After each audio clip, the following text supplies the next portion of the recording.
esta gira, dando inicio aquí en Tunja con una reunión de líderes, ya el doctor Juan Manuel les comentará. Seguiremos posteriormente a Paipa con una gran caravana que tenemos de recibimiento al mejor estilo de nuestro líder, fundador y su padre, su merced, Luis Carlos Galán, con una gran manifestación en el Hotel Sochagota. Entonces, todo el honor y todo el tiempo para su merced y para los periodistas que nos acompañan el día de hoy. Muchas gracias. Listo. Bueno, muy buenos días.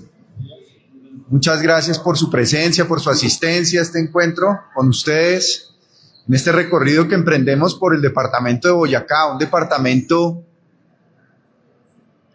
que de verdad tengo muy arraigado en el corazón, porque desde mi primera infancia veníamos con mis abuelos a la casa en Villa de Leyva. Mis abuelos están enterrados en Villa de Leyva, mi bisabuela también, y mi tatarabuelo Sarmiento, Martín Sarmiento, era comerciante entre Charalá y Duitama. Mi abuela Cecilia hizo su colegio en la presentación de Duitama. Todos los escenarios de reflexión, de creación de ideas del nuevo liberalismo tuvieron como semilla la tierra de Boyacá, porque todos los retiros espirituales que hacía el nuevo liberalismo, liderados por mi padre y por su equipo y quienes lo acompañaban, el proyecto de reforma constitucional que quedó en buena parte plasmado en la Constitución de 1991, se gestó en Boyacá, en congresos y encuentros en Villa de Leyva y en Paipa también. Todos mis recuerdos en el Hotel Sochagota, en el Hotel Panorama, con Germán Riaño, de modo que para mí Boyacá no es simplemente una escala en una campaña y en una gira que estamos haciendo. Realmente quería venir acá por el sentido que tiene Boyacá, no solo para mí en lo personal y para mi familia, sino también para el país, porque ha sido un departamento que está destinado a ejercer un liderazgo en Colombia. Pero el centralismo lo tiene fregado, como tiene fregado a muchos departamentos de Colombia ese poder monárquico de la presidencia de la República, no por el actual presidente y su personalidad, sino más bien por la institución presidencial, donde tenemos al presidente como un monarca, como un todopoderoso, como un emperador. Una de las reformas que yo quiero proponerle al país, si llego a la presidencia de la República con el favor de Dios y de los colombianos, es reducirle el poder a la presidencia de la República y transferirle poder, autonomía a los entes territoriales, a los municipios, a los departamentos, buscar esquemas de asociación regional para megaproyectos de impacto regional en medio ambiente, en infraestructura, en seguridad, en todo lo que signifique además oportunidades para que nuestros compatriotas, especialmente los más jóvenes, sientan que pueden construir un proyecto de vida en su región, en su territorio, y no se tienen que ir. Estamos pues aquí prestos a responder sus preguntas. Somos candidatos para la gran consulta el 8 de marzo. Estamos invitando a que los colombianos participen masivamente ese día que vamos a elegir el Congreso de la República, que es tan importante como la Presidencia de la República, Senado, Cámara, y hay que pedir el tarjetón de la consulta, donde están todas las consultas. Hay 3 en competencia. La nuestra se llama la Gran Consulta por Colombia, y ahí estamos representando al nuevo liberalismo, con la cara de mi padre, Luis Carlos Galán, que es nuestro fundador, nuestro inspirador, nuestro faro moral, nuestra luz que nos orienta para que Colombia avance hacia adelante, como lo decía él, siempre adelante, ni un paso atrás. Listo acá para responder todas sus preguntas. Buenos días. Buenos días. Frente a todo lo que viene pasando con el orden nacional, lo que se dio ayer con el tema del presidente Petro, ¿cuál es la postura de ustedes como colectividad política frente a lo que viene pasando con el tema del salario, con el tema de cómo la construcción de la emergencia, con el tema del orden público? Bueno, Colombia tiene unos desafíos muy grandes en materia fiscal, en materia de finanzas públicas. El aumento del salario mínimo para los trabajadores es un aumento que hay que respetar, pero también hay que respetar la institucionalidad, porque si no respetamos las reglas de juego, la democracia, la institucionalidad, pues estamos condenados a un caos. a una anarquía. Tenemos que respetar los fallos de la justicia, pero la apuesta tiene que ser una apuesta ambiciosa, una apuesta grande para Colombia. No podemos seguir pensando en diminutivo, en pequeño. Colombia tiene una gran oportunidad de desarrollarse económicamente, de desarrollarse productivamente, y ese debería ser la apuesta fundamental, porque no podemos resignarnos a que tenemos más de la mitad de la economía en la informalidad, en donde realmente el salario mínimo no lo reciben esas poblaciones informales que están rebuscándose en la calle el sustento para ellos y sus familias todos los días. Tenemos que buscar inclusión financiera, tenemos que apostarle a esos proyectos de país que nos van a permitir en 25 años, si nos trazamos una meta a mediano plazo, que nuestro país materialice su enorme riqueza. Colombia puede ser una potencia energética, puede ser una potencia en agroindustria, puede ser una potencia en industria nearshoring, puede ser una potencia en infraestructura, en vivienda, en turismo de experiencia, en biodiversidad, en minería y en inclusión financiera. Esos 8 grandes proyectos de país, si los trazamos a 2050, vamos a poder tener una economía próspera, una economía democrática, donde todos los colombianos, especialmente los informales, puedan sentir que tienen garantías y derechos para participar. De modo que la postura del actual gobierno en relación al manejo que le han dado, sobre todo al sistema de salud, porque la muerte de Kevin es responsabilidad del presidente de la República y del ministro de Salud, Guillermo Alfonso Jaramillo, que están siendo corresponsables de un crimen de lesa humanidad. Porque para que haya un crimen de lesa humanidad se requieren 2 cosas: masividad y sistematicidad. Masividad, más de 1.500 pacientes de enfermedades huérfanas como Kevin, que padecía hemofilia, han muerto porque no les han entregado los medicamentos ni les han prestado el servicio de tratamiento en salud. Y sistematicidad, porque ha habido una intención clara de ideologizar el sistema de salud, de politizarlo, de satanizar la participación de los privados, de poner en peligro la vida de millones de colombianos. Eso es un crimen de lesa humanidad y debe ser denunciado como tal. Por eso quería hacer énfasis en eso, porque tampoco podemos dejar de hablar de todas esas personas que están muriendo a las puertas de los servicios de salud, en las clínicas, porque no les entregan los medicamentos. Esa debería ser la gran prioridad en este momento del gobierno nacional, asumir su responsabilidad frente a lo que está pasando con la salud de los colombianos. 2 preguntas para mí, bueno tenerlo acá. La primera es, ¿por qué no convenció a su amigo de confianza, César López, que tantos trabajos hicieron juntos, de acompañarlo esta vez? Se fue por la línea general, usted también hizo parte, pero usted quiere estar amigo de él, ¿por qué no lo convenció? Esa en lo local. Y la segunda, hace poco en un medio nacional usted correspondió que el mejor que había en el gobierno nacional era Carrillo, pero gestión de riesgo, si llega a ser presidente usted, le va a tocar un problema complicadísimo, porque ni está la plata de gestión de riesgo, implicados voy a hacerse. Y aparte de eso, el tema de Córdoba ahorita fregado, Santa Marta fregado, y varios lugares fregados, ¿cómo va a ser el presidente para recuperar la unidad de gestión de riesgo, que es la que salva vidas? Esas 2 preguntas, doctor Juan Manuel, que bueno ver. Bueno, la primera pregunta, aún no claudico ni desisto en mi intención de convencer a mi querido amigo César, a quien admiro y respeto profundamente, a él y a su familia, porque soy amigo de toda su familia. Pues no estamos juntos en esta elección, pero él perfectamente me puede apoyar para la gran consulta del 8 de marzo. Y podemos hacer equipo, a partir del 20 de julio, que él se posesione como senador. Le deseo la mayor suerte en su aspiración. Y el 7 de agosto, cuando yo tome posesión de la presidencia de la República, con el favor de Dios, de los boyacenses y de los colombianos. La segunda pregunta: el gobierno, antes de la ley de garantías, que se convirtió en una gran hipocresía, como también la participación en política de los funcionarios que participan, desde el presidente de la República para abajo, no pasa absolutamente nada.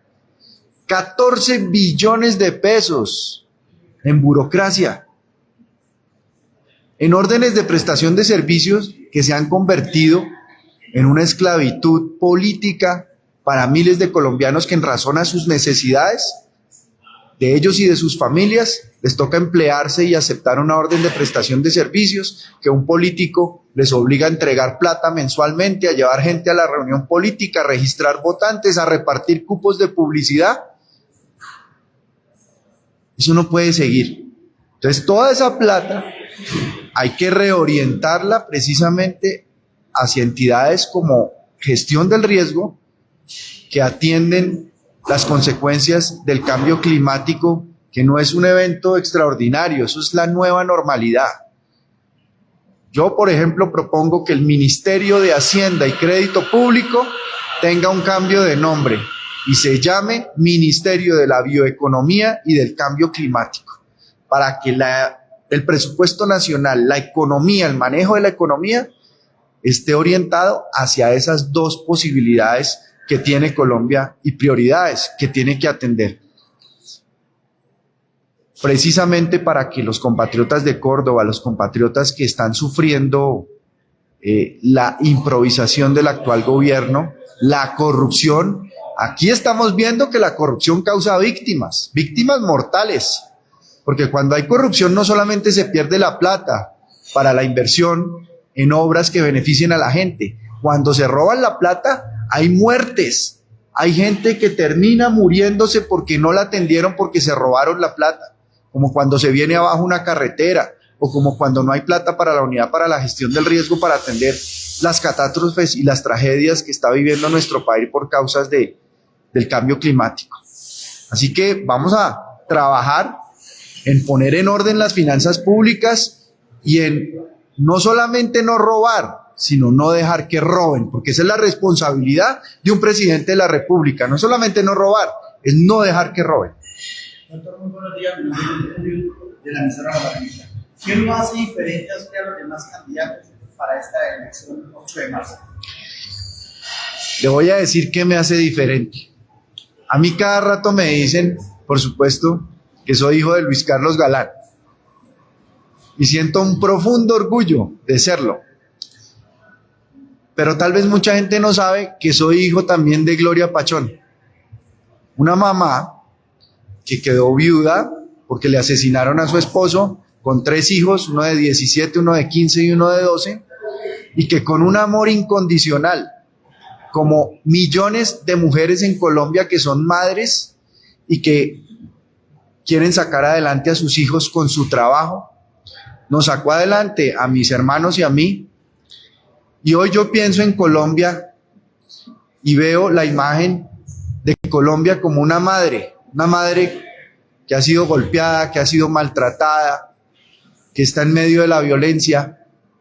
Y yo me conecto con eso. Me conecto además con que mi mamá nunca nos inculcó odio, rencor, resentimiento por lo que ocurrió. Tuvimos oportunidades y las aprovechamos para prepararnos y para regresar a Colombia para trabajar por esas ideas por las que entregó su vida Luis Carlos Galán. Y yo me siento muy, muy orgulloso de mi mamá. Me siento muy orgulloso también de la lucha que ella emprendió durante 36 años para buscar que hubiera justicia en el crimen de Luis Carlos Galán. Y eso abrió un camino para que mucha gente en Colombia que ha sufrido como nosotros la violencia, porque somos más de 10 millones de colombianos que hemos sufrido directa o indirectamente la violencia, podamos tener fe en que la justicia sí es posible. Y yo me sueño una Colombia justa en el sentido amplio de la palabra, justa donde haya igualdad plena de derechos, oportunidades y deberes para todos los habitantes del territorio, justa para que todos estos casos de violencia que hemos sufrido en Colombia no se sigan perpetuando, porque la gran injusticia que padece Colombia es la violencia, y los extremos nos quieren llevar a repetir esa historia de violencia, a quedarnos atrapados en un conflicto estéril que no produce soluciones y resultados desde la política para la gente. Por eso yo no creo que el camino para Colombia sea ninguno de los extremos. El camino para Colombia es un gobierno que pueda gobernar, con un buen equipo, que recupere la confianza en la institucionalidad del país, que los ministros no cambien cada 5 minutos, que el canciller o la canciller tenga visa para viajar a Estados Unidos y trabajar en esa estratégica relación que tenemos con el país del norte en materia de seguridad y en materia comercial. Entonces, la Colombia que yo he vivido en carne propia es esa Colombia de millones de colombianos que aspiran a que nuestro país sea un país justo y un país donde la violencia no siga siendo la protagonista de la historia. Eso es lo que yo quiero representar, además de las ideas liberales, socialdemócratas, de justicia social, las ideas de darle a las regiones autonomía real y reducirle el poder a la presidencia de la República. Las ideas de que Colombia vaya hacia adelante y no mire hacia atrás, porque lo que nos venía gobernando antes del actual gobierno, los colombianos no quieren que vuelva, por eso votaron por el actual gobierno, porque quería que lo que venía gobernando cambiara, pero ese cambio resultó una estafa, un engaño, porque las cosas siguieron peor inclusive, en términos de corrupción, de politiquería, de clientelismo, de improvisación, de desgobierno, donde la ideología ha reemplazado la técnica en las instituciones del Estado y del gobierno.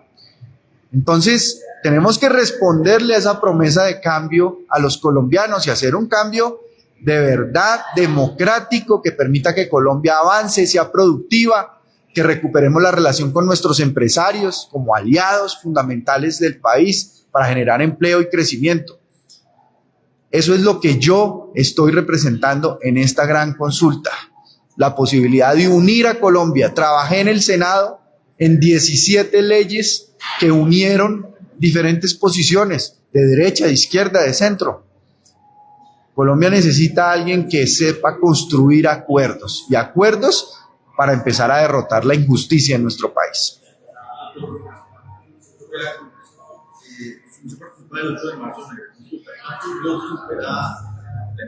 Y en caso de no pasar, ¿a qué se va a dedicar? Bueno, nosotros aspiramos a pasar de 5 millones de votos. Estamos trabajando por ese objetivo, por esa meta. Estos días son muy importantes porque son los días en que la gente empieza a mirar las opciones, empieza a sintonizarse con el proceso electoral. Pero también es muy importante la elección al Congreso. La elección al Congreso es tan importante como la elección del presidente. Ya lo vimos en este gobierno, porque puede ser un peso y un contrapeso, pero también puede dar gobernabilidad para que las reformas avancen y sean aprobadas por consenso, el consenso más amplio posible que se logre. Yo siempre que me hacen esa pregunta de las hipótesis, respondo con una escena de una película que es una de mis favoritas, que es La Dama de Hierro, no sé si la viste, que protagonizó Meryl Streep, que se ganó el Oscar de la mejor actriz por esa película. Y hay una escena en donde Margaret Thatcher, ya retirada de la política, ya empieza a tener problemas con la edad, va donde el médico, y el médico es un médico joven. Entonces el médico le dice, ¿cómo se siente? Y entonces ella le mete una vaciada al médico y le dice, ¿cómo me siento? ¿Usted por qué me pregunta cómo me siento? Ese es el gran problema de nuestras sociedades contemporáneas, que todo el mundo vive pendiente de cómo se siente. Me siento bien, me siento mal, me siento triste, me siento feliz, me siento de mal genio, no. Pregúnteme qué estoy pensando. Ideas y pensamientos, eso sí me estimula. Entonces el médico ahí regañado le dice, bueno, ¿qué está pensando? Entonces ella le dice, que mis pensamientos se conviertan en palabras. Que mis palabras se conviertan en mis actos, que mis actos se conviertan en mis hábitos, que mis hábitos se conviertan en mi carácter y que mi carácter se convierta en mi destino, porque en lo que pensamos nos convertimos. Y yo pienso ganarme el 8 de marzo la gran consulta por Colombia. Sobre la misma consulta, el tema tiene que ver con lo que están vendiendo, aunque sea en el departamento de Boyacá, el tema de que la consulta está diseñada para que Paloma gane. ¿Usted qué opina de eso? ¿Así lo están vendiendo? Mire, esta consulta arrancó entre David Luna, Cárdenas y yo. Y fue creciendo. Llegó Oviedo, después llegó Vicky, llegó Aníbal Gaviria, con quien además siento una gran cercanía porque nos une, que hemos defendido las ideas liberales. Claro, y además el tipo le pega al tema que he hablado del maldito centralismo y de cómo tenemos que darle autonomía a los entes territoriales. Entonces con él tengo mucha cercanía, un liberal. Y bueno, llegó Pinzón, llegó Vicky, llegó Paloma, que pues tienen otras tendencias, pero la gran riqueza de esta consulta es la diversidad, la diferencia, y que nadie tiene escándalos de corrupción, que todos tienen una preparación, una experiencia, que todos tienen claros las medidas que hay que tomar. Pero lo que yo siempre les digo a ellos y les llamo la atención es que el país está esperando que le cumplan una promesa de cambio que no llegó, que fue traicionada. Y a eso le debemos responder. Nosotros no podemos decirle a los colombianos, no, ¿sabe qué? Volvamos a lo que venía gobernando antes de Petro, porque es que íbamos muy bien, ¿sí? De verdad íbamos muy bien. Entonces, ¿por qué la gente votó por Petro? Que quería un cambio, pero ese cambio fue una estafa, ese cambio fue un engaño. Entonces, lo que representa esta consulta es la posibilidad de que quienes representamos las ideas liberales, las ideas galanistas, las ideas de democracia, porque siempre hemos respetado la institucionalidad. Mi padre nunca acudió a las armas o a la violencia para justificar su causa política y decir que su causa, siempre por la vía democrática de las instituciones. Entonces, eso es lo que nosotros queremos representar aquí, y yo lo que siento es un ambiente muy favorable, entonces, donde se está levantando una ola, poco a poco, una ola galanista, que va a permitir que las ideas de Luis Carlos Galán lleguen a la presidencia de la República. Ahí le ayudo ahí a las dos princesas que trajo las candidatas. Armó una lista interesante a nivel nacional. Acá pues los candidatos están trabajando muy fuerte a nivel región, pero de la lista hay un porcentaje que usted con su equipo de marketing, de gerencia, sus estrategas. Usted es un hombre de política, hace muchos años lo conozco, doctor Juan Manuel, usted estaba miles de veces. Pero ¿cuántas personas piensan defender el nuevo liberalismo, aunque sea al área de la Cámara? Hay una estadística, y al Senado, ¿cuántos? Porque hizo un equipo, ¿sabes? Tiene, quitó mucha gente liberal, quitó mucha gente de cambio, y montó un equipo de gente nueva y muy brillante, como estas dos princesas. Entonces, ¿cuánta gente? De un porcentaje de la cifra, a ver si no sirve para que la saquen de libre. Mire, todo depende, sobre todo el trabajo que hagamos estos días. Y son los días más delicados y más complejos de la campaña porque, claro, uno llega acá con el nivel de adrenalina, de nervios, de tensión, llega también ya con el desgaste físico, emocional, la ausencia de la familia, y entonces no puede bajar la guardia en estos días. Estos días, la movilización de la gente, el contacto virtual, lo que llaman el contacto aire y el contacto tierra, son fundamentales para que hagamos clic en mucha gente que no le interesa votar por el Senado y la Cámara de Representantes, donde nos dicen, no, eso es un puro voto de maquinarias, eso todos son votos amarrados. Nosotros le apostamos a que haya un gran voto de opinión, sobre todo la gente abstencionista, que no ha votado, que se anime a votar por esta lista porque de verdad tenemos candidatos de lujo. La película que la palabra tiene poder, entonces díganme un porcentaje, tanto vamos a sacar Cámara, tanto, eso no tanto. Ah, no, por si es por mi deseo, que pasemos de 15 senadores, que tengamos por lo menos 30 representantes en todo el país. Pero pues hemos venido en un proceso de crecimiento, un proceso sano, porque si nosotros no hacemos política con OPS, ni hacemos política con contratistas, hacemos política en la calle, convenciendo a la gente, transmitiendo mensajes, ideas, propuestas. Entonces, claro, ese es un camino más difícil, más largo, pero es el único camino válido y legítimo para hacer política, porque si no estaríamos traicionando el legado de Luis Carlos Galán.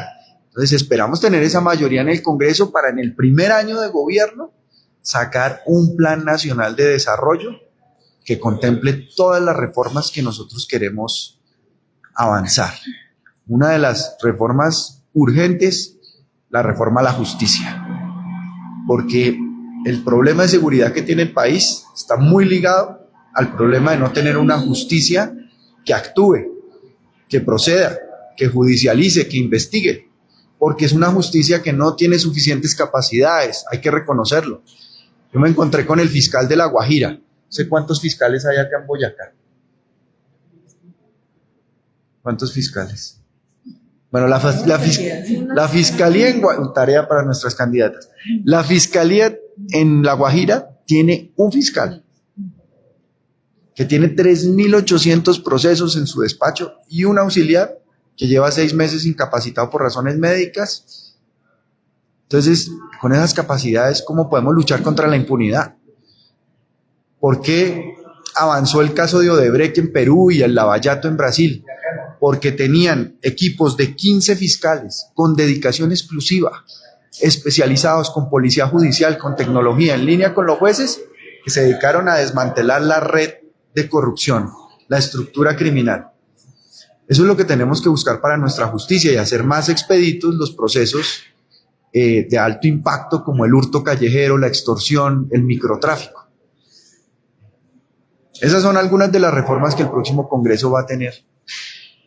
Si yo llego a la presidencia de la República, que logremos esa reforma a la justicia que lleva esperando el país hace muchos años. Doctor Juan Manuel, si el 7 de agosto llega usted como presidente, ¿va a sentarse a la mesa a los diálogos con los grupos al margen de la ley o los va a combatir de una vez? El 7 de agosto, a las 3 de la tarde, voy a activar todas las órdenes de captura contra los miembros de las organizaciones criminales. Se acaba la paz total y se acaban las negociaciones de tipo colectivo y político con estructuras criminales. Mi política será sometimiento individual a la justicia. Y los objetivos de alto valor que vamos a decretar en ese momento, dándole la instrucción a la fuerza pública, además de los cabecillas que terminan siendo empleados, que las organizaciones criminales reemplazan al otro día por otros empleados, los objetivos de alto valor serán los contadores, serán los que tienen el mapa financiero, por ejemplo del ELN, que saben dónde está la plata del ELN, cómo son sus redes de apoyo logístico, cómo se aprovisionan, cuáles son las empresas fachada que tienen en la economía legal, quiénes son sus testaferros, cómo son sus rentas criminales de narcotráfico, de minería criminal, de trata de personas, de trata de migrantes, de tráfico de maderas finas. ¿Qué relaciones tienen con organizaciones internacionales criminales en otros países? Para eso vamos a recuperar la inteligencia y vamos a focalizar la inteligencia en lo financiero. La UIAF, la Unidad de Información y Análisis Financiero del Ministerio de Hacienda, la DNI, la Dirección Nacional de Inteligencia, la DIJÍN, la inteligencia de las 3 fuerzas militares, y la DIPOL, que es la inteligencia de la Policía Nacional, que es la joya de la corona de nuestra comunidad inteligente. Yo lo sé porque fui autor de la Ley de Inteligencia y Contrainteligencia. Entonces vamos a focalizar eso en lo financiero para ir por la plata de esas estructuras criminales. Eso sí las va a debilitar, eso sí las va a hacer retroceder. Y paralelamente el Estado tiene que llegar. La primera manera de que llegue el Estado al territorio donde nunca ha existido es con conectividad. Por eso le vamos a apostar a un programa de obras por impuestos para hacer vías terciarias en toda la ruralidad colombiana, y vamos también a tener una negociación directa de gobierno a gobierno para contratar un servicio de internet satelital que cubra inmediatamente la ruralidad de nuestro país, empezando por escuelas y empezando por puestos de salud. Esa será nuestra política desde el 7 de agosto en materia de seguridad y en materia de el tratamiento que le daremos a las estructuras criminales como el Clan del Golfo, como el ELN, como los costeños en Barranquilla, que son los zares de la extorsión, como los chotas y los espartanos en Buenaventura, como los Pachenca, como la Cordillera en el eje cafetero, como la Inmaculada en Tuluá, o como alias Tom, que tiene un call center de extorsión en la cárcel de Itagüí. Todos esos grupos pues van a ser perseguidos y perseguidos por donde más les duele, por la plata. En temas más regionales, ¿tienen una propuesta para En temas regionales, bueno, primero la autonomía para que Boyacá pueda tener el manejo de su destino y acabemos con ese centralismo que victimiza a departamentos como Boyacá. Boyacá tiene varias vocaciones. Tiene una vocación agrícola indudable. Vamos a trazar una política de agricultura familiar para el departamento de Boyacá, y en la agricultura industrializada que podamos hacer en el departamento, pues la idea es que haya seguridad jurídica, estabilidad en las reglas de juego, no más reformas tributarias cada 18 meses que cambien las reglas de juego de la inversión, porque eso nos ha hecho caer la inversión del 24% más o menos al 16% como está hoy del PIB, y lo que necesitamos es darle confianza a la inversión. Inversión internacional, inversión nacional. Pero a la inversión internacional le vamos a hacer la exigencia, como a la nacional, de que nos tienen que generar empleo con los proyectos, nos tienen que dar formación para el talento humano y nos tienen que dar transferencia de tecnología. Con eso, bienvenida a la inversión, y les damos seguridad jurídica a su inversión 25, 30 años para que se desarrollen megaproyectos de impacto regional que de verdad transformen esta región. Necesita infraestructura vial en vías terciarias, Boyacá, pero también Boyacá tiene una vocación turística muy importante. Y ahí hay que formar talento, hay que trabajar en la infraestructura, en el bilingüismo y en promover internacionalmente a Boyacá como un destino turístico, histórico, cultural, pero también ambiental. Por ejemplo, yo no sé si en Boyacá existe un catálogo sobre las especies de aves nativas del departamento de Boyacá. Pero estoy seguro que tener eso y tener guías jóvenes bilingües que tengan un emprendimiento para recibir turistas de Australia, de Europa, de Asia, de Estados Unidos, que vengan a ver aves y que puedan tener en esa experiencia turística un valor agregado para el departamento de Boyacá. Esos son ejemplos que te estoy dando de cosas que se pueden desarrollar en todo este territorio por la vocación que tiene el territorio, como la vocación también minera. Boyacá produce el carbón coquizable, que es de los mejores carbones del mundo. O sea, ese carbón lo exportamos a Europa para producir acero inoxidable. Es un carbón de altísima calidad que no podemos menospreciar por temas ideológicos y por temas de transiciones energéticas absurdas de la noche a la mañana. Claro que hay que hacer una transición energética en Colombia, pero también hay que hacer una transición productiva que la acompañe, porque la sola transición energética no nos va a garantizar esa productividad para no ser, dentro de pocos años, un país viejo, informal y pobre. Colegas, gracias de verdad por su compañía. Muchas gracias. Gracias. Muchísimas gracias.